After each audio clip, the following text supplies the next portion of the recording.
आज supreme court में जम्मू कश्मीर में 4G इंटरनेट को लेकर हेयरिंग थी। दोनों साइड्स यानी कि फाउंडेशन फॉर मीडिया प्रोफेशनल्स जिन्होंने ये PIL दर्ज की थी सुप्रीम कोर्ट में, उसके अलावा प्राइवेट स्कूल एसोसिएशन जिन्होंने साथ ही में PIL लगाई थी, दोनों की जो दलीलें हैं वो भी आज कोर्ट ने सुनी। उसके अलावा अटॉर्नी जनरल जो है, सॉलिसिटर जनरल जो है KK वेणुगोपाल, उनकी भी दलीलें सुनी। आज सुप्रीम कोर्ट में क्या कुछ हुआ मैं आपके साथ शेयर करना चाहूँगी, आपको बताना चाहूँगी कि क्या क्या आर्ग्यूमेंट्स पेश की गई। पहले तो फाउंडेशन फॉर मीडिया प्रोफेशनल्स की तरफ से जिन्होंने कहा कि क्यों जम्मू कश्मीर में 4G का शुरू होना ज़रूरी है, और वहीं दूसरी ओर केंद्रीय सरकार को रिप्रेजेंट कर रहे KK वेणुगोपाल ने क्या कुछ कहा। मैं आपको बता दूं कि शुरुआत में सीनियर एडवोकेट हुज़ैफा अहमदी जो कि फाउंडेशन फॉर मीडिया प्रोफेशनल्स को रिप्रेजेंट कर रहे थे, उन्होंने कहा कि जम्मू कश्मीर में कई एरियाज़ में स्कूल्स जो है वो जूम क्लासेस के द्वारा क्लासेस ले रहे हैं। उसके अलावा जम्मू कश्मीर के जो स्टूडेंट्स हैं वो उन जूम क्लासेस को अटेंड नहीं कर पा रहे।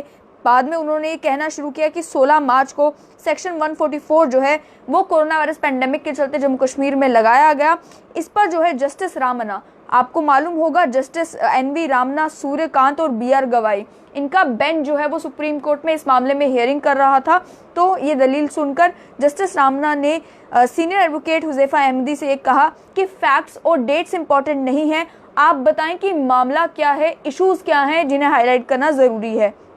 इस पर मैं आपको बताऊं कि अटॉर्नी जनरल KK वेणुगोपाल जो कि केंद्र सरकार को रिप्रेजेंट कर रहे थे, उन्होंने ये कहा है कि मामला violation of fundamental right to education का है और हम उसे डिस्प्यूट कर रहे हैं। हमारा ये कहना है कि फंडामेंटल राइट जो है, राइट टू एजुकेशन, उसकी कोई भी वायलेशन नहीं हो रही। ये साथ ही में मैं आपको बता दूं कि सीनियर एडवोकेट हुज़ैफा अहमदी ने ये कहा कि जम्मू कश्मीर में स्टूडेंट्स को तो दिक्कतें आ ही रही हैं, उसके अलावा 701 कोविड-19 के केसेस जम्मू कश्मीर में हो चुके हैं, 8 डेथ्स कोविड-19 के कारण जम्मू कश्मीर में हो चुकी हैं। जब ये पिटीशन फाइल की गई थी उस समय 33 केसेस थे जम्मू कश्मीर में कोविड-19 के, और आज 701 केसेस पहुंच चुके हैं। डॉक्टर्स के लिए इंटरनेट एक्सेस करना भी एक फंडामेंटल राइट है आर्टिकल 21 के अंडर, और उसमें एक कहा है कि ये फंडामेंटल राइट को डिप्राइव करना यानी कि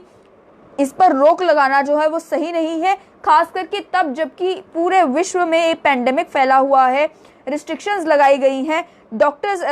जो है इस इंटरनेट को एक्सेस नहीं कर पा रहे। उसके अलावा जो स्टूडेंट्स हैं वो भी जो है वो इंटरनेट एक्सेस नहीं कर पा रहे। तो यही वो मसला है जिसके कारण 4G इंटरनेट को जम्मू कश्मीर में चलाना चाहिए। उसके अलावा मैं आपको बता दूं, उन्होंने ये भी कहा कि रिस्ट्रिक्शन जो है इंटरनेट स्पीड के ऊपर वो भी आर्टिकल 19 और आर्टिकल 21 जो है कॉन्स्टिट्यूशन के, उसकी वायलेशन करते हैं। जम्मू कश्मीर में भी लोगों को हेल्थ केयर एक्सेस करने का हक होना चाहिए इंटरनेट के द्वारा, ये कहा है। उसके अलावा उन्होंने ये कहा है कि डॉक्टर्स का भी ये कहना है कि वो डॉक्टर्स जो मेडिसिन प्रैक्टिस कर रहे हैं इस पेंडेमिक के दौरान उन्हें भी 4G इंटरनेट की ज़रूरत है। उसके अलावा उन्होंने ये रिपोर्ट जो है शेयर की कोर्ट के साथ। उन्होंने इस रिपोर्ट में, जिस रिपोर्ट में ये कहा गया था कि पूरे विश्व में जितने भी डॉक्टर्स हैं वो पेशेंट से ऑनलाइन कॉन्टैक्ट बना रहे हैं ताकि जो है उन्हें पेशेंट के साथ डायरेक्ट कॉन्टैक्ट में ना आना पड़े और कोविड-19 की ये बीमारी ना फैले। तो जहां पर विश्व भर में डॉक्टर्स भी ये कोशिश कर रहे हैं कि वीडियो कॉन्फ्रेंसिंग के थ्रू, टेलीमेडिसिन के थ्रू वो पेशेंट से बिना मिले उस पेशेंट को, पेशेंट के सिम्टम्स देख सके, उस पेशेंट को जान सके, उस पेशेंट की जो परेशानी है उसको समझ सके। वहाँ पर जम्मू कश्मीर में ऐसा क्यों नहीं? तो इस पे बेंच ने जो है ये कहा है कि उन्होंने सीनियर एडवोकेट हुज़ैफा अहमदी से कहा कि सरकार ने जो अपनी एफिडेविट इशू की है, दायर की है सुप्रीम कोर्ट में, उसमें उन्होंने कहा है कि इस इशू को टेकअप किया है सरकार ने और इसके ऊपर काम जो है वो चल रहा है। उसके अलावा उन्होंने ये कहा, उसके अलावा जो पिटिशनर थे उन्होंने सुप्रीम कोर्ट में ये बात रखी कि आज के समय में अगर आपको एक YouTube वीडियो भी देखनी है या फिर किसी डॉक्टर से कंसल्ट करना है या फिर कोर्ट में भी वीडियो कॉन्फ्रेंसिंग के थ्रू अगर आप प्रेजेंट होना चाहते हैं तो आपको वीडियो ऐप का इस्तेमाल करना है, आपको 4G इंटरनेट का इस्तेमाल करना है। ऐसे में 4G इंटरनेट का ना होना बड़ी परेशानी बना हुआ है जम्मू कश्मीर के लोगों के लिए। उन्होंने साथ में जो सीनियर एडवोकेट हुज़ैफा अहमदी हैं एक रिपोर्ट और पढ़ी जिसमें उन्होंने कहा कि 2G इंटरनेट पे इंफॉर्मेशन 50% ज़्यादा समय लगाती है लोड होने में, और इस पर जो है 4G, उस पर जस्टिस रामन्ना ने भी क्लियरली तंज कसते हुए ये कहा कि 4G 2G के कंपैरेटिवली फास्ट है, इस बात पर किसी को भी कोई शक नहीं है। उसके अलावा जो जो सीनियर एडवोकेट अहमदी हैं उन्होंने कहा लेकिन सरकार डिस्प्यूट करना चाहती है, सरकारी एफिडेविट जो है वो ये कह रही है कि आप कई सारी एक्टिविटीज़ जो हैं वो 2G के ऊपर भी कर सकते हैं। उसके अलावा उन्होंने ये कहा कि हम केवल ये बताना चाहते हैं कि 2G इंटरनेट का इस्तेमाल करके कई सारी ऐसी चीज़ें भी हैं जो आप नहीं कर सकते हैं। उसके अलावा बेंच ने ये कहा है कि सरकार का ये कहना है कि लोग लैंडलाइन या ब्रॉडबैंड इंटरनेट कनेक्शन के ऊपर डिपेंड कर सकते हैं, जिनके पास ब्रॉडबैंड कनेक्शन है वो सारे काम कर सकते हैं जो कि आप 2G इंटरनेट के ऊपर नहीं कर सकते। उसके अलावा बेंच ने जो जस्टिस रामन्ना और जो बाकी जजेस हैं उनके बेंच ने कहा कि एक स्पेसिफिक स्टैंड जो इस एफिडेविट में लिया गया है वो ये लिया गया है कि जम्मू कश्मीर में लगभग 1 लाख ब्रॉडबैंड कनेक्शंस हैं। जो total broadband number of broadband connections हैं जम्मू कश्मीर में वो टोटल इंटरनेट कनेक्शंस के 1% भी नहीं है। साथ ही में जस्टिस मैं कहूँगी कि ये एक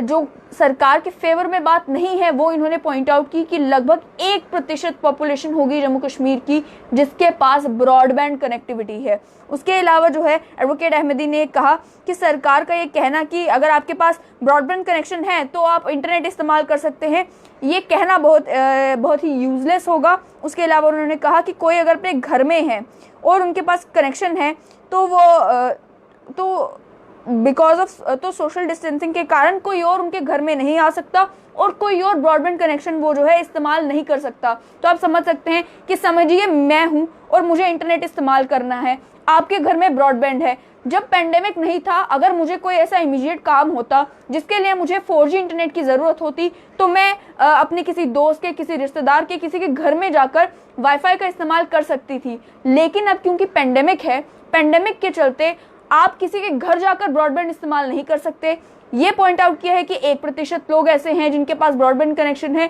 तो ऐसे में वो लोग जिन्हें ज़रूरत 4G इंटरनेट की है किसी कारणवश, लेकिन उनके घर पे ब्रॉडबैंड नहीं है और वो किसी के घर भी पेंडेमिक के चलते नहीं जा सकते, वो आखिर कहाँ जाएंगे।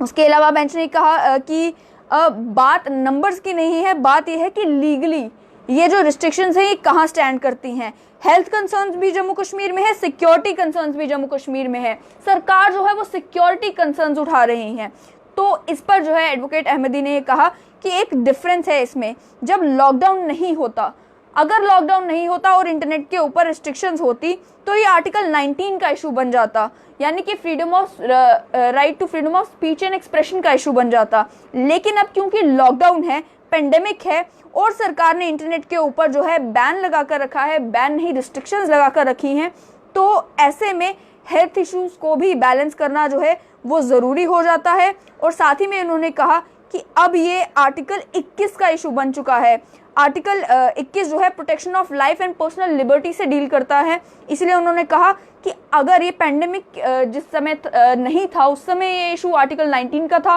वो भी एक फंडामेंटल राइट है। अब ये इशू आर्टिकल 21 का है और आर्टिकल 21 भी एक फंडामेंटल राइट है। उसके अलावा उन्होंने कहा, बेंच ने ये सवाल पूछा जो एडवोकेट हुज़ैफा अहमदी थे, क्योंकि आप समझ सकते हैं कि दोनों साइड्स को काउंटर बैलेंस करना ही काम होता है। सुप्रीम कोर्ट में थॉरो हियरिंग इस मामले पर हुई तो उन्होंने ये कहा कि आपको क्या लगता है कि हमें सिक्योरिटी कंसर्न्स जो जम्मू कश्मीर में हैं उन पर ध्यान ही नहीं देना चाहिए।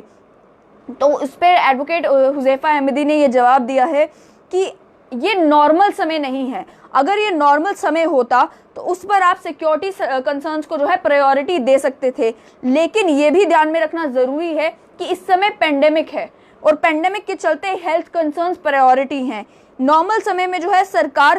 जो सिक्योरिटी कंसर्न्स है उसे उठा सकती है और ये कह सकती है कि हमने किसी शख्स की अगर कोई जो फ्रीडम है या कोई उनका राइट है उसको उनको नहीं दिया है, वो इसलिए नहीं दिया है क्योंकि सिक्योरिटी कंसर्न्स है या ये इशू है। इस समय क्योंकि पेंडेमिक है, लॉकडाउन है, इसके चलते हेल्थ कंसर्न्स भी बहुत ज़्यादा इम्पॉर्टेंट है। उसके अलावा उन्होंने एडवोकेट अहमदी ने अपनी एफिडेविट पढ़ते हुए ये कहा कि सरकारी एफिडेविट में ये भी कहा है कि ऑडियो और वीडियो स्ट्रीमिंग जो मीडियम्स हैं उनका इस्तेमाल हो रहा है, लेकिन एडवोकेट अहमदी ने ये कोर्ट में ये बात कही है, ये दलील पेश की है कि यूट्यूब, जूम ये सब कुछ 2G इंटरनेट पर इस्तेमाल कर नहीं हो पा रहा। उसके अलावा आरोग्य सेतु ऐप, जिसके बारे में सरकार ने कहा है कि आप आरोग्य सेतु ऐप इंस्टॉल करें, वो भी जो है 2G इंटरनेट के ऊपर डाउनलोड करना बहुत मुश्किल है, उसके ऊपर उसे चलाना बहुत मुश्किल है। इस साथ ही में इन्होंने ये भी कहा कि WHO का जो डैशबोर्ड है, WHO जो रेगुलर गाइडलाइंस जो है सबमिट करता है पैंडेमिक के रिलेटेड, उसके अलावा रेगुलर उनके जो इंफॉर्मेशन है वो जारी करता है अपने डैशबोर्ड पर। इनका ये कहना है कि उसे एक्सेस करने के लिए भी 4G इंटरनेट की ज़रूरत है। उसके अलावा इन्होंने कहा कि जो सरकारी ऑर्डर था अप्रैल 27 का, उसमें उन्होंने खुद ही एडमिट किया है कि इंटरनेट स्पीड्स पर रिस्ट्रिक्शंस होना जो है उससे उसकी वजह से हेल्थ पर भी इम्पैक्ट पड़ा है, सेहत पर भी इम्पैक्ट पड़ा है। जो restrictions, internet restrictions Jammu Kashmir में हैं, एडवोकेट अहमदी का ये कहना है कि राइट टू लाइवलीहुड को इम्पैक्ट कर रहा है, एक्सेस टू टेलीमेडिसिन यानी कि ऑनलाइन आप जो मेडिकेयर है उसे एक्सेस कर पाएं, उसे भी हैम्पर कर रहा है, मेंटल हेल्थ के लिए ये उसे भी इम्पैक्ट कर रहा है, राइट टू एक्सेस इंफॉर्मेशन यानी कि इंफॉर्मेशन एक्सेस करना जो हमारा हक है उसे भी जो है ये इंटरनेट रिस्ट्रिक्शंस इम्पैक्ट कर रहा है। उसके अलावा उन्होंने कहा कि ये सरकार को जस्टिफाई करना है कि इंटरनेट रिस्ट्रिक्शंस जस्टिफाइड किस तरीके से है। कोर्ट ये नहीं कोर्ट जो है मैकेनिकली अपने आप ही जो सरकार की स्टेटमेंट है कि रिस्ट्रिक्शन जस्टिफाइड है उसे बिलीव नहीं कर सकता। सरकार को ये जो है प्रूव करना पड़ेगा कि उनकी रिस्ट्रिक्शन जो है वो जस्टिफाइड है। उसके अलावा कि ये कहना कि हेल्थ केयर और एक्सेस टू इंफॉर्मेशन जो है इम्पैक्ट नहीं हुआ है, ये कहना गलत होगा, क्योंकि इन्होंने डिफरेंट रीजन साइट किए किस तरीके से एजुकेशन भी इम्पैक्ट हुई है और किस तरीके से हेल्थ केयर भी इम्पैक्ट हुई है। इसीलिए साफ तौर पर एडवोकेट अहमदी ने कोर्ट में ये पेश किया कि केवल सरकार ने कह दिया कि नहीं, इंटरनेट के कारण हेल्थ केयर भी इम्पैक्ट नहीं हुई है, इंटरनेट के कारण एजुकेशन भी इम्पैक्ट नहीं हुई है, ये केवल कह देना सही नहीं है, उन्हें ये प्रूव भी करना पड़ेगा। उसके अलावा इन्होंने ये कहा कि डॉक्टर्स ने रिप्रेजेंटेशन तक फाइल की हैं जो ये दर्शाता है कि उन्हें latest medical information, latest studies जो है उनके लिए खोज पाना, उनके लिए ढूंढ पाना, उनके लिए एक्सेस कर पाना मुश्किल है, क्योंकि 4G इंटरनेट नहीं है। साथ ही में उन्होंने बीच में ये भी मैं आप तक पहुंचा दूं कि इतना कहने के बाद जो कनेक्शन है वो टूट गया। एडवोकेट अहमदी जो जिस वीडियो कॉन्फ्रेंसिंग के थ्रू सुप्रीम कोर्ट में ये बातें पेश कर रहे थे, उनका कनेक्शन टूट गया और उसके बाद दोबारा से जो है उन्हें कनेक्शन जो है जोड़ना पड़ा। उसके अलावा मैं आपको बता दूं, जस्टिस सूर्यकांत ने इन्होंने कहा कि इस तरह की टेक्निकल ग्लिचेस अगर वीडियो कॉन्फ्रेंसिंग में होगी तो पॉसिबल नहीं हो पाएगा कि सभी आर्ग्यूमेंट्स को सुना जाए। तो उन्होंने ये सवाल पूछा है कि आप बताएं कि इस समय करना क्या है। जस्टिस रामना ने ये कहा कि सरकार जो है वो ये बता रही है कि टेररिस्ट एक्टिविटीज़, 4G के कारण टेररिस्ट एक्टिविटीज़ में बढ़ावा हुआ है, बढ़ोतरी हुई है। तो इस पर सीनियर एडवोकेट हुज़ैफा अहमदी ने ये कहा कि जो नंबर्स ये दर्शाते हैं कि टेररिस्ट एक्टिविटीज़ 1990s में ज़्यादा थी, जिस समय जो है इंटरनेट था ही नहीं, और अब जो है अभी क्या कोई ऐसी स्टडी कंडक्ट हुई है, कोई ऐसी रिसर्च हुई है जो ये दर्शाती हो कि किस तरीके से 4G इंटरनेट टेररिज्म के साथ जुड़ा हुआ है। क्या जो टेररिस्ट एक्टिविटीज़ को रोकने का काम है, माफ़ कीजिएगा, मैं चाहती हूँ कि मैं आप तक गलत इन्फॉर्मेशन ना पहुँचाऊँ। जी, इन्होंने ये कहा है कि सरकारी फिगर्स खुद ये दर्शाती हैं कि टेररिज्म कम हुआ है, फिर ये किस तरह से कह सकते हैं कि टेररिस्ट एक्टिविटीज़ जो है वो 4G के चलते ज़्यादा हुई हैं। उसके अलावा उन्होंने ये भी कहा कि नेशनल सिक्योरिटी का ये बात तो कर रहे हैं कि नेशनल सिक्योरिटी के कारण हमने जो है 4G इंटरनेट के ऊपर रिस्ट्रिक्शंस लगा कर रखी हैं, लेकिन अभी तक कोई भी डायरेक्ट नेक्सस 4G और टेररिज्म के बीच में सरकार शो नहीं कर पाई है, ऐसा उन्होंने कोर्ट में कहा। उसके अलावा सीनियर एडवोकेट सलमान खुर्शीद, जो कि private school association Jammu Kashmir की तरफ से सुप्रीम कोर्ट में पेश हुए, उन्होंने कहा कि प्राइवेट स्कूल्स को सरकारी डायरेक्शंस दी गई हैं कि आप एजुकेशन वीडियो कॉन्फ्रेंसिंग के थ्रू पहुंचाएं। वहीं आपने ये भी देखा होगा कि यूजीसी की भी गाइडलाइंस आई, उसमें भी यूनिवर्सिटीज से, कॉलेजेस से ये कहा गया कि आप इन्फॉर्मेशन जो है वो आप इंटरनेट के थ्रू पहुंचाएं, आप वीडियो कॉन्फ्रेंसिंग के थ्रू मैटर समझाएं, आप बुक्स जो हैं स्टूडेंट्स को अवेलेबल करें। ऐसा कोर्ट में नहीं कहा, ये मैं आप तक इन्फॉर्मेशन, एडिशनल इन्फॉर्मेशन पहुंचा रही हूँ। कोर्ट में ये कहा गया कि प्राइवेट स्कूल जो हैं उन्हें सरकारी डायरेक्शंस हैं कि वो वीडियो कॉन्फ्रेंसिंग के थ्रू बच्चों तक जो है पढ़ाई जो भी चीज़ें उन्हें पढ़नी है वो उन तक पहुंचाएं। उसके अलावा उन राइट टू एजुकेशन जो है वो उनकी जिम्मेदारी है, वो उनका कर्तव्य है। लेकिन उन्होंने कहा कि वीकली रिव्यू जो होता था ऑर्डर्स का, आपको मालूम है होम डिपार्टमेंट जो है हर हफ्ते, हर 10 दिन, हर 11 दिनों के बाद जो है ऑर्डर रिव्यू करती थी और उसके बाद 2G इंटरनेट को एक्सटेंड किया जाता था। तो इसको लेकर भी उन्होंने कोर्ट में कहा है कि जो वीकली रिव्यू होता था ऑर्डर्स का या फिर उसमें क्या कुछ निकल कर आता था वो इन्फॉर्मेशन जो है पब्लिक नहीं की गई है। उसके अलावा 27 अप्रैल का जो ऑर्डर है उसमें सिक्योरिटी इशू स्पेसिफिकली मेंशन किए गए हैं। हम सरकार के साथ खड़े होते हैं सिक्योरिटी का जहां तक मामला है, यानी कि सिक्योरिटी इश्यूज को लेकर हम सरकार के साथ खड़े हैं, लेकिन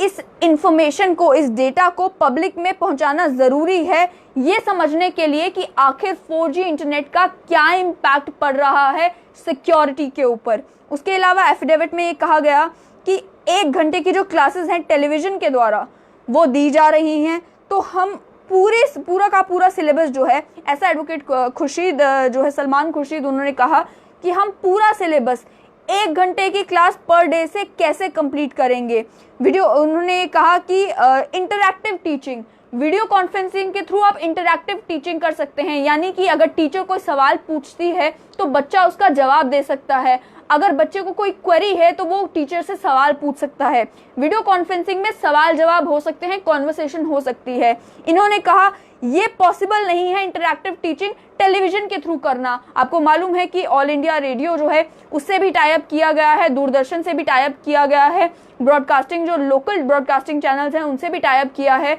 सरकार ने भी, और साथ ही में प्राइवेट स्कूल से भी कहा है टाई अप करने के लिए, ताकि बच्चों तक जो है सिलेबस की जितनी भी इंपॉर्टेंट चीज़ें उन तक पहुंचानी है, जो पढ़ाई है 1-1 घंटे के लेक्चर कम से कम उन तक पहुंचाए जा सके। तो इसको लेकर भी सुप्रीम कोर्ट में ये कहा है, private school association Jammu Kashmir को रिप्रेजेंट करते हुए एडवोकेट सलमान खुर्शीद ने, कि 1 घंटे की क्लास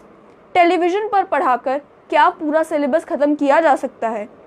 उसके अलावा इन्होंने कहा है कि पॉसिबल नहीं है कि आप issue is not if it is possible to download via 2G but of the time it takes to download, यानी कि प्रॉब्लम ये नहीं है कि क्या आप 2G के ऊपर कोई चीज़ डाउनलोड कर सकते हैं या नहीं, सवाल ये भी है कि 2G के ऊपर डाउनलोड करने में समय कितना लगता है। तो आपको मालूम है कि जो बच्चे पढ़ रहे हैं उनके लिए समय की बहुत ज़्यादा कीमत है। एडवोकेट शोएब कुरैशी जो हैं उन्होंने ये कहा है कि अनुराधा भसीन जजमेंट, मैं आपको याद दिला दूं कि पहले भी जम्मू कश्मीर में इंटरनेट रिस्ट्रिक्शंस को लेकर कश्मीर टाइम्स के एग्जीक्यूटिव एडिटर अनुराधा भसीन जमवाल जो है वो सुप्रीम कोर्ट पहुंची थी। उस मामले में भी जजमेंट देते हुए सुप्रीम कोर्ट ने राइट टू इंटरनेट को फंडामेंटल राइट की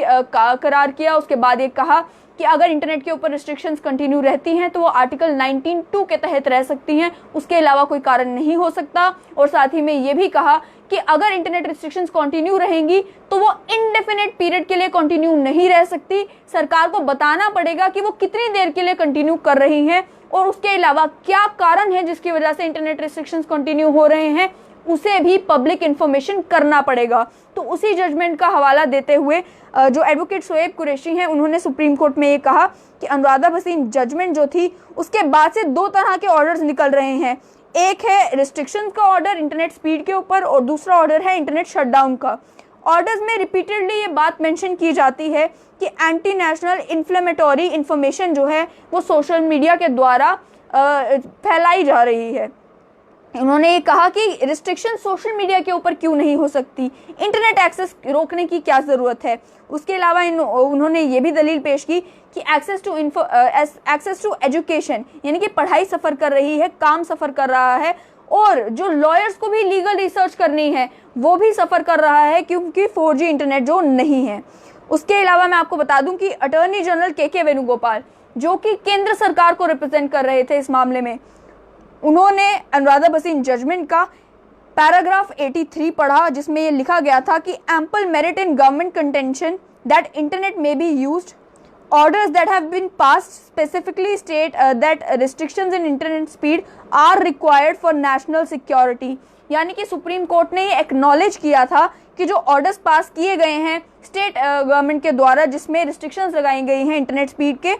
उनकी ज़रूरत है नेशनल सिक्योरिटी के लिए, ऐसा उस जजमेंट में कहा था। और इसी बात को जो है अटॉर्नी जनरल के वेणुगोपाल ने दोबारा से सुप्रीम कोर्ट में पेश किया। उसके बाद उन्होंने ये कहा कि बात जो है वो प्रोटेक्शन ऑफ लाइफ की है, पूरे पॉपुलेशन जो है जम्मू कश्मीर की, उन सभी लोगों की जान बचाने का मामला है, केवल पेशेंट्स की जान ही नहीं बल्कि जितने भी लोग जम्मू कश्मीर में रह रहे हैं उन सभी की जान का मामला है, उन सभी की जान बचाने की कोशिश की जा रही है, इसीलिए जम्मू कश्मीर में इंटरनेट के ऊपर रिस्ट्रिक्शंस है। साथ ही में अटॉर्नी जनरल के वेणुगोपाल ने यह भी कहा कि टेररिस्ट जो हैं उन्हें भारत में भेजा जा रहा है। कल भी जो है कुछ इसी तरीके के ट्रैजिक इवेंट सामने आए, आपको मालूम है किस तरीके से जो क्या कुछ कल पूरे दिन कश्मीर घाटी में घटा, उसका भी इन्होंने जो है मेंशन किया है सुप्रीम कोर्ट में। उसके अलावा इन्होंने कहा कि ये जो लोग हैं ये आसानी से ट्रूप मूवमेंट्स यानी कि आर्मी के जवान कहाँ मूवमेंट कर रहे हैं, कहाँ जा रहे हैं, उसकी वीडियोस ले सकते हैं और उसके बाद जो है वो लोग एनिमी को यानी कि जो दुश्मन है उन्हें 4G के द्वारा उस मूवमेंट के बारे में बता सकते हैं। साथ ही में उन्होंने कहा कि इस बात को ठुकराया नहीं जा सकता कि सिक्योरिटी जो है जम्मू कश्मीर की सिक्योरिटी इस मामले में इन्वॉल्व है, नेशनल सिक्योरिटी भी इस मामले में इन्वॉल्व है। उसके अलावा उन्होंने कंटिन्यू किया अपने पूरी सेंट्रल गवर्नमेंट की तरफ से जो इन्होंने दलीलें पेश करनी थी, जो इन्होंने आर्ग्यूमेंट पेश करनी थी, उसमें उन्होंने कहा कि इस बात की भी उन्होंने कहा कि बहुत ही अच्छे कारण हैं हमारे पास जिसके कारण केवल ब्रॉडबैंड इंटरनेट यानी कि fix line internet Jammu Kashmir में परमिट किया गया है। इससे ये चेक किया जा सकता है कि कौन वो लोग हैं जो एंटी नेशनल प्रोपेगेंडा या फिर टेररिस्ट प्रोपेगेंडा फैला रहे हैं। उन्होंने कहा जो लोग टेररिस्ट को इन्फॉर्मेशन दे रहे हैं या टेररिस्ट का प्रोपेगेंडा फैला रहे हैं, अगर वो फिक्स लाइन कनेक्शन के थ्रू करते हैं, फिक्स लाइन कनेक्शन यानी कि ब्रॉडबैंड कनेक्शन, फाइबर कनेक्शन, जो भी आपने घर पे लगाया हुआ है, वाईफाई कनेक्शन जो भी आपने लगाया हुआ है, उसके थ्रू ट्रेस करना आसान होता है कि कौन वो शख्स है जो टेररिस्ट को इन्फॉर्मेशन पहुंचा रहा है या उन तक जो है या उनका प्रोपेगेंडा जो है सोशल मीडिया के ऊपर डाल रहा है। ये उन्होंने एक कारण बताया। उसके अलावा उन्होंने कहा कि लार्जर पब्लिक इंटरेस्ट जो है इसे केवल जम्मू कश्मीर के तक ही सीमित रख के देखने की जरूरत नहीं है, इसे जरूरत है नेशनल सिक्योरिटी के हवाले से देखने की। और ये कहा है कि अगर इनका ये कहना है कि हॉस्पिटल या मेडिकल इंफॉर्मेशन जो है वो लोगों तक नहीं पहुंच रही, वो डॉक्टर्स तक नहीं पहुंच रही, तो मैं ये मान लूंगा कि जो फंडामेंटल राइट की वायलेशन है वो हो रही है, लेकिन नेशनल सिक्योरिटी पैरामाउंट है। ऐसा जो है एडवोकेट जनरल के वेणुगोपाल ने कहा है कि अगर डॉक्टर्स तक ये इन्फॉर्मेशन नहीं पहुंच रही कि उन्हें लेटेस्ट मेडिकल रिकॉर्ड जो हैं वो उन तक नहीं पहुंच रहे या फिर जो भी इन्फॉर्मेशन उन्हें हेल्थ एंड मेडिकल एजुकेशन के रिलेटेड उन तक पहुंचनी है वो उन तक नहीं पहुंच रहे, तो मैं मान लूंगा कि फंडामेंटल राइट्स की वायलेशन हो रही है। लेकिन उन्होंने ये भी कहा कि नेशनल सिक्योरिटी सर्वप्रिय है, सबसे ऊपर नेशनल सिक्योरिटी है। उसके बाद इन्होंने कहा कि ये जो मैटर्स हैं इन्हें जो है इन्होंने ये कहा कि इन मैटर्स की क्या का लिंक है 4G का टेररिज्म के साथ या फिर इंटरनेट रिस्ट्रिक्शंस क्यों ज़रूरी हैं, इन सभी मैटर्स को एविडेंस के तौर पर कोर्ट में नहीं रखा जा सकता, ना ही इसे पब्लिक में डिस्कस किया जा सकता है, क्योंकि जो सॉवरेनिटी है इंडिया की और स्टेट की वो इससे इम्पैक्ट होगी टेररिस्ट एक्टिविटीज़ के कारण। Political stability, social stability, territorial integrity, ये सारी चीज़ें जो है नेशनल सिक्योरिटी का हिस्सा हैं। तो ये मैटर्स ऑफ पॉलिसी जो हैं जिसमें जहां पर बात आती है नेशनल सिक्योरिटी, जहां पर बात आती है पॉलिसी मैटर्स की, तो इन मामलों में कोर्ट को इंटरफेयर नहीं करना चाहिए, इसे सरकार पर छोड़ देना चाहिए। ये कहा है एडवोकेट जनरल के वेणुगोपाल ने सुप्रीम कोर्ट में। इसका जवाब देते हुए ध्यान से सुने कि ये पूरी बात उन्होंने कोर्ट में कही है कि जो मैटर्स ऑफ पॉलिसी है, क्योंकि ये नेशनल सिक्योरिटी से लेना देना है इसका, इसलिए इसे पब्लिक नहीं किया जा सकता, इसीलिए कोर्ट में इसे एविडेंस के तौर पर पेश नहीं किया जा सकता, इसीलिए जो है सुप्रीम कोर्ट को इस मामले में इंटरफेयर नहीं करना चाहिए। और ये मामला यानी कि इंटरनेट रिस्ट्रिक्शंस का मामला जो है जम्मू कश्मीर का, केंद्र सरकार के रिप्रेजेंटेटिव एजी अटॉर्नी जनरल के वेणुगोपाल ने कहा है कि इसे सरकार पर ही छोड़ देना चाहिए। इसका जवाब देते हुए जस्टिस रामन्ना ने कहा है, तो आपकी मानते हुए हम क्या इस मामले को सुने ही ना, तो उन्होंने सिंपली ये कहा है, उन्होंने पूछा है कि अगर आपकी मान लें कि कोर्ट को इंटरफेयर नहीं करना चाहिए, फिर आप क्या कहना चाहते हैं कि क्या हम इस मामले को सुने ही ना। तो इस पर जो है उन्होंने एक रिप्लाई जो है सरकार ने एफिडेविट में अपना फाइल किया था वो पढ़कर सुनाया। तो इस पर दोबारा से जस्टिस रामना ने कहा कि रिव्यू कमेटी का पर्पस ही यही है, ये देखना कि क्या रिव्यू की ज़रूरत है और ये डिसाइड करना कि मटेरियल जो है अभी तक उनके सामने जो भी चीज़ें पेश की गई हैं उसके मुताबिक क्या रिस्ट्रिक्शंस को कंटिन्यू करना है या नहीं करना है। उसके अलावा जस्टिस रामना ने सॉलिसिटर जनरल तुषार मेहता से ये कहा कि आपने हर 7 दिन के बाद जम्मू कश्मीर में जो है ऑर्डर्स तो पास किए जिसमें ये कहा गया कि हमने सिचुएशन को रिव्यू किया है, लेकिन रिव्यू कमेटी का ऑर्डर कहाँ पर है। ऑर्डर में ये तो पता होना चाहिए कि रिव्यू कमेटी ने क्या कंसिडर किया है, क्या क्या चीज़ें उनके नोटिस में लाई गई, उन चीज़ों के बारे में उनका क्या सोच विचार था, उसके बाद उन्होंने क्या कहा, ये सारी चीज़ें भी तो मालूम होनी चाहिए। तो इस पर जो है उसके बाद जस्टिस रामना ने ये भी कहा कि जो ऑर्डर्स हैं, आप तो ये कह रहे हैं कि जो भी ऑर्डर्स पास किए गए हैं उन्हें रिव्यू के बाद पास किया गया है। इस पर सॉलिसिटर जनरल ने ये बोला कि जो ऑर्डर्स हैं उन्हें कमेटी ने रिव्यू तो किया है, लेकिन अब 370 की एब्रोगेशन के बाद से सिचुएशन जो है वो बिल्कुल बदल गई है। अब उन्होंने ये भी कहा कि हमने कंप्लीट लॉकडाउन से शुरू किया था, उसके बाद धीरे धीरे जो है थोड़ी मूवमेंट शुरू की, लैंडलाइंस को स्टार्ट किया गया, उसके बाद 2G इंटरनेट को स्टार्ट किया गया। अब डिसीजन जो है वो ग्राउंड लेवल से जो इन्फॉर्मेशन आ रही है, ग्राउंड लेवल से जो इनपुट मिल रहा है, उसके बाद ही हम ऑर्डर्स पास कर रहे हैं, उसके बाद ही जो है डिसीजन लिया जा रहा है। आप ये ना सोचें कि ऑर्डर्स बिल्कुल मैकेनिकल हैं। ऑर्डर्स मैकेनिकल होने से मेरा मतलब, कई सारे लोग जो ये कहते हैं कि जो ऑर्डर्स हैं वो बिल्कुल कॉपी पेस्ट है, ऑर्डर में कुछ भी चीज़ कंसिडर नहीं की गई है, जो पिछला ऑर्डर था उसी को कॉपी पेस्ट कर दिया गया है। तो सॉलिसिटर जनरल तुषार मेहता ने सुप्रीम कोर्ट में ये कहा है कि ऐसा नहीं है, हम ग्राउंड लेवल से इनपुट्स लेते हैं, इनपुट लेने के बाद ही जो है हम ये सारी चीज़ें कंसिडर करते हैं, उसके बाद डिसीजन लेते हैं। तो इसी पर जो है सुप्रीम कोर्ट का तो ये कहना था कि अगर रिव्यू कमेटी ने इस चीज़ को असेस किया है, रिव्यू कमेटी ने इस पर सोच विचार किया है, तो वो रिव्यू कमेटी का ऑर्डर कहाँ पर है, और जो सारी चीज़ें रिव्यू कमेटी ने कंसिडर की हैं वो सारी चीज़ें कोर्ट में एविडेंस के तौर पर पेश क्यों नहीं की गई। साथ ही में जस्टिस रामना ने यह भी कहा कि कोविड-19 के चलते जो रिस्ट्रिक्शन जम्मू कश्मीर में लगाई गई हैं उस पर आप क्या कहेंगे, उसके आप किस तरह से मैनेज कर रहे हैं। तो सॉलिसिटर जनरल तुषार मेहता ने कहा कि हेल्थ सर्विसेज जो हैं वो चल रही हैं। इस पर जस्टिस रामना ने ये बोला कि जो एडवोकेट अहमदी हैं उनका ये कहना है कि रिस्ट्रिक्शंस राइट टू हेल्थ और राइट टू लाइफ को इम्पैक्ट कर रहे हैं। तो सॉलिसिटर जनरल तुषार मेहता ने ये बोला कि बाकी भी ऐसी कई सारी जगहें हैं पूरे देश में, जम्मू कश्मीर के अलावा, जहां पर या तो इंटरनेट ही नहीं है या जहां पर केवल 2G इंटरनेट अवेलेबल है, लेकिन अभी तक ऐसा कोई भी इंसिडेंट सामने नहीं आया जहां पर कोविड-19 के कारण किसी की मृत्यु इसीलिए हुई हो क्योंकि उनके पास इंटरनेट एक्सेस जो है वो नहीं है। साथ ही में सॉलिसिटर जनरल ने यह भी कहा कि लैंडलाइंस जो है वो ट्रेसेबल हैं, उन्हें मिसयूज नहीं किया जा सकता, उनका इस्तेमाल एंटी नेशनल एक्टिविटीज़ के लिए नहीं किया जा सकता, जबकि मोबाइल फ़ोन्स उनका एक बार इस्तेमाल करके उन्हें फेंक दिया जा सकता है। साथ ही में बेंच जो है, जो 3 जस्टिसेस का बेंच था सुप्रीम कोर्ट में, उन्होंने सॉलिसिटर जनरल से ये सवाल पूछा कि कितनी देर तक ये रिस्ट्रिक्शंस रहेंगी। तो ये सवाल हर एक जम्मू कश्मीर का नागरिक पूछना चाहता है कि आखिर अगर रिस्ट्रिक्शंस हैं, ये सारी आर्ग्यूमेंट्स रखने के बाद भी रिस्ट्रिक्शंस हैं, तो कब तक ये रिस्ट्रिक्शंस रहेंगी। तो इसका जवाब देते हुए जो सॉलिसिटर जनरल तुषार मेहता हैं उन्होंने कहा कि भाई ये तो रिव्यू कमेटी ही डिसाइड करेगी कि ये रिस्ट्रिक्शंस कब तक रहेंगी। साथ ही मैं बता दूं कि सीनियर एडवोकेट हुज़ैफा अहमदी ने इस पर बात करते हुए कहा कि जो कोर्ट ने ऑर्डर पास किया था, जो जजमेंट थी अनुराधा भसीन जजमेंट में, उस जिसपे रिव्यू कमेटी ने बनना था, रिव्यू कमेटी ने ही डिसाइड करना था,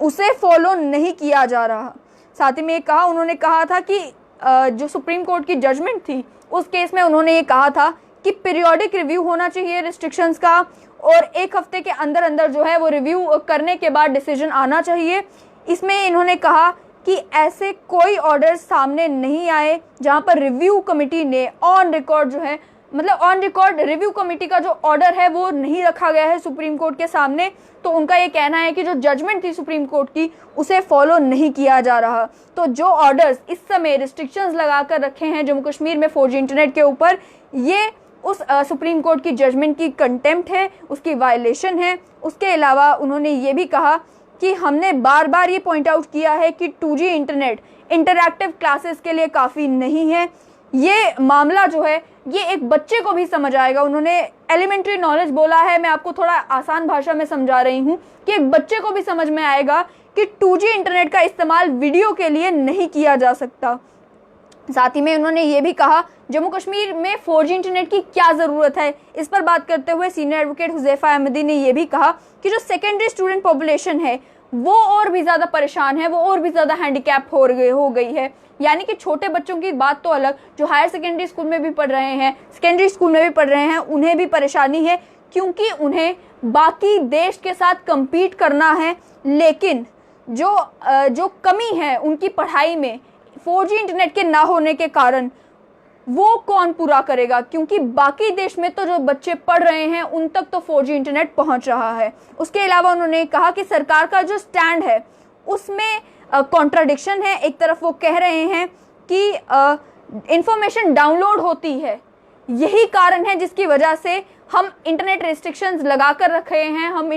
4G इंटरनेट नहीं दे रहे। दूसरे तौर पर ये कह रहे हैं कि 4G नेटवर्क का अगर हम इस्तेमाल कर देंगे, अगर 4G इंटरनेट बहाल कर देंगे जम्मू कश्मीर में, तो कुछ ऐसे लोग हैं जो इसका इस्तेमाल करके एंटी नेशनल इन्फॉर्मेशन जो है ट्रांसमिट करेंगे, एंटी नेशनल इन्फॉर्मेशन फैलाने की कोशिश करेंगे। अगर 4G इंटरनेट का मिसयूज हो सकता है इस सब में, फिर तो 2G इंटरनेट का भी मिसयूज हो सकता है, क्योंकि इन्फॉर्मेशन डाउनलोड अपलोड तो 2G इंटरनेट के ऊपर भी हो सकती है। तो इन्होंने ये कहा कि एक नेक्सस एस्टैब्लिश करने की जरूरत है कि 4G इंटरनेट का आखिर टेररिस्ट एक्ट के साथ क्या लेना देना, जबकि 2G इंटरनेट के होते हुए भी टेररिस्ट एक्टिविटीज हो रही हैं। तो इसमें आप समझ सकते हैं कि जैसे अभी भी जम्मू कश्मीर में 2G इंटरनेट है, उसके बावजूद भी वो सब कुछ हुआ जो कल देखने को मिला कश्मीर घाटी में। तो ये भी आर्ग्यूमेंट जो है एडवोकेट अहमदी ने सुप्रीम कोर्ट में रखी। उन्होंने कहा कि एक ट्रायल बेसिस पर कम से कम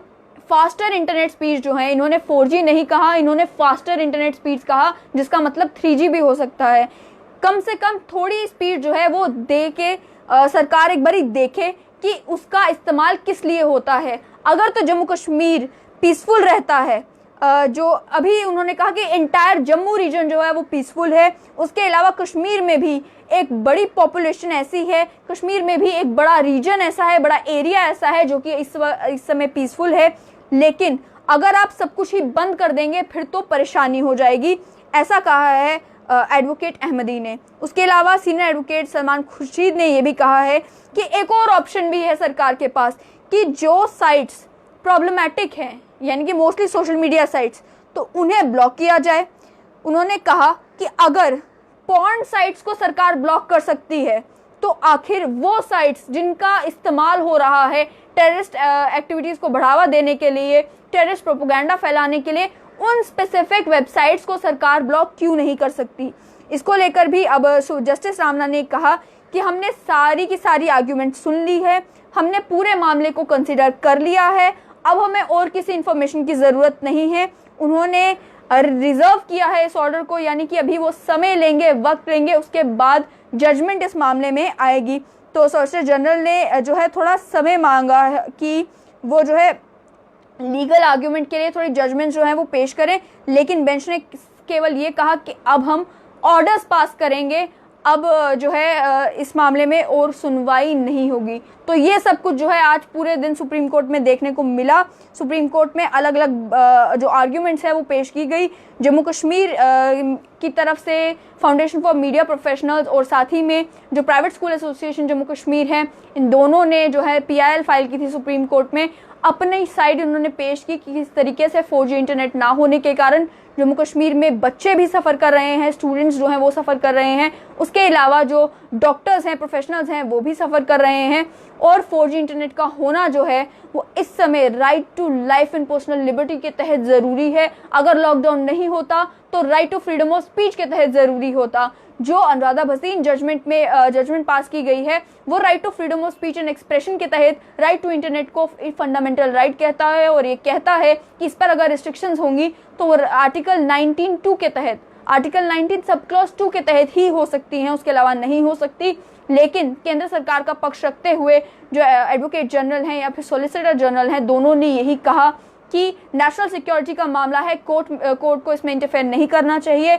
अगर तो मामला अभी तक कोई ऐसा केस देखने को नहीं मिला जहां कोविड-19 के कारण किसी की मृत्यु इसलिए हुई हो क्योंकि इंटरनेट अवेलेबिलिटी नहीं हो, और दूसरी ओर उन्होंने साइट किया कि कल जो कुछ भी जम्मू कश्मीर में हुआ उसके अलावा भी कई ऐसी टेररिस्ट एक्टिविटीज जो हैं वो कंडक्ट हो रही हैं, और अगर 4G इंटरनेट होगा तो ये नेशनल सिक्योरिटी के लिए खतरा बन सकता है। ये सब कुछ हुआ पूरे सुप्रीम कोर्ट में। आज पूरे दिन जो हेयरिंग हुई उसमें मैं आपको फिर से बता दूं कि अभी तक सुप्रीम कोर्ट में ने जजमेंट नहीं दी है, उन्होंने ऑर्डर रिजर्व किया है। लेकिन आप लोगों की नॉलेज के लिए ये जानना जरूरी था कि क्या क्या दलीलें पेश की गई सुप्रीम कोर्ट में दोनों पक्षों की तरफ से। तो इस लाइव अपडेट से मुझे दीजिए इजाजत। आप देखते रहें स्ट्रेट लाइन न्यूज़।